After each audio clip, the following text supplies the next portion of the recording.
former President John Rawlings. He has been talking about the way we're treating our environment. He believes that much more ought to be done.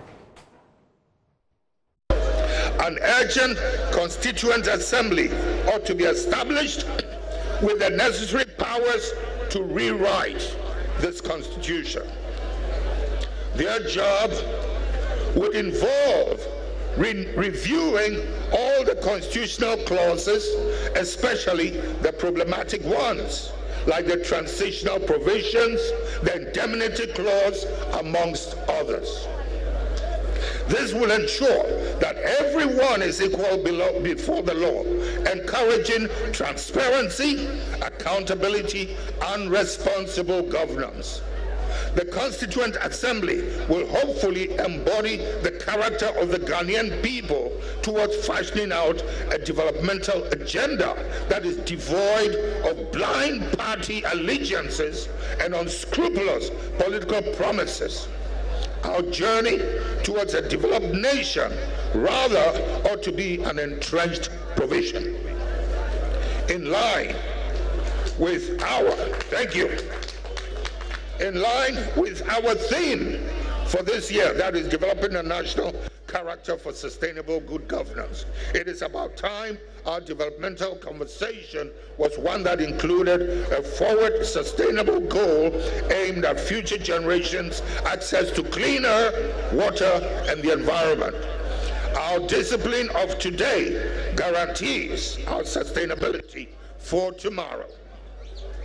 Our current sense of self-discipline is at its lowest ebb.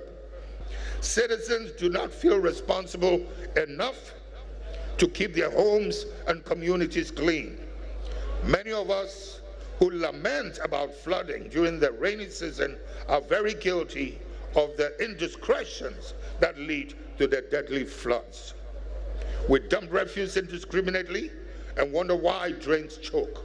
Some actually see the rains as an opportunity to dump refuse, believing the rainwater will sweep them away.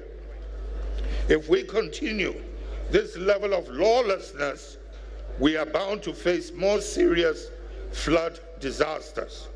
The key to our development is a heightened self-discipline in our approach to our everyday life. Let us all do a thorough introspection and identify where we fall short, because we all do fall short one way or the other. Fellow comrades, I entreat you all to remember the discipline that emboldened us to execute June 4th and to replicate it on our roads, in our classrooms and institutions. If we do not develop a national character for sustainable good governance, we would have failed this generation and especially generations yet to come.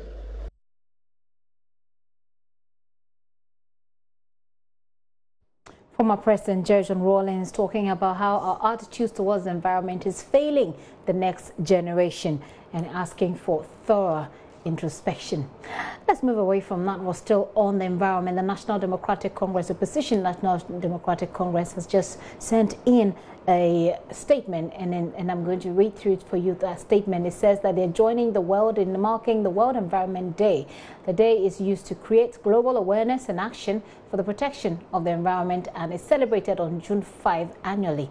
The National Democratic Congress is heralding the celebration of this year's event with a tree planting exercise to launch the 40th anniversary commemoration of the June 4th uprising, at which the former president was speaking yesterday. The party, as part of its 27th anniversary, to protect, intends to plant a minimum of 27,000 trees in this month of June, which marks their 27th anniversary, to protect the environment and also demonstrate the preparedness of the party to take measures in protecting the environment. They say that all 275 constituencies are expected to plant at least 100 trees. Whilst taking steps to protect the environment, the NDC wishes to condemn the continuous depletion of Ghana's forest reserves.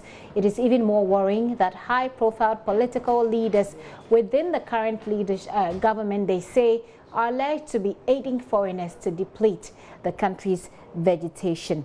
Well, the NDC goes on to say that they're calling on all well-meaning Ghanaians to help fight this menace of the degradation of the environment.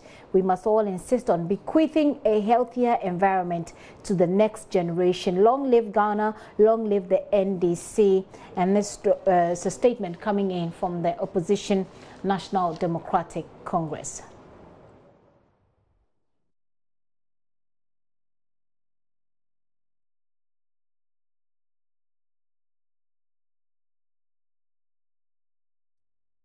So whilst we are looking at protecting the environment, and whilst Mr. Rawlings is at it, the NDC is speaking about it, environmental groups are demanding answers from government on what they say is government's inaction on the, quote, Galamsey fraud expose, which, and it will be recalled that presidential staffer Charles Bisiu resigned after videos emerged of him allegedly receiving money in a documentary, Galamsey Fraud, by Anas Arimiyao Anas. Here are extracts of the statement issued by Forest Watch. The statement said government silence on the issue is sending the impression that the executive is unperturbed, that top government officials, including presidential staffers, are behind the destruction of water ecosystems, farms and livelihoods. This posture trivializes these criminal acts and is endangering the lives of ordinary people and eventually the entire country. It's also giving the perpetrators the audacity to challenge the Anas revelations with the aim of discrediting the findings. Civil society calls on the government to act with the same alacrity with which it responded to the expose on the sports sector, since the Galamsey menace is wreaking havoc on the environment and destroying the very foundation of the lives of the people.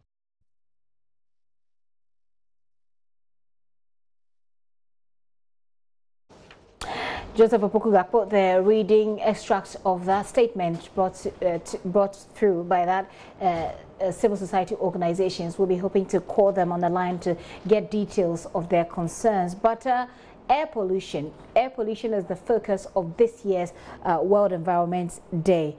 They're saying that in no time there will be no fresh air to breathe.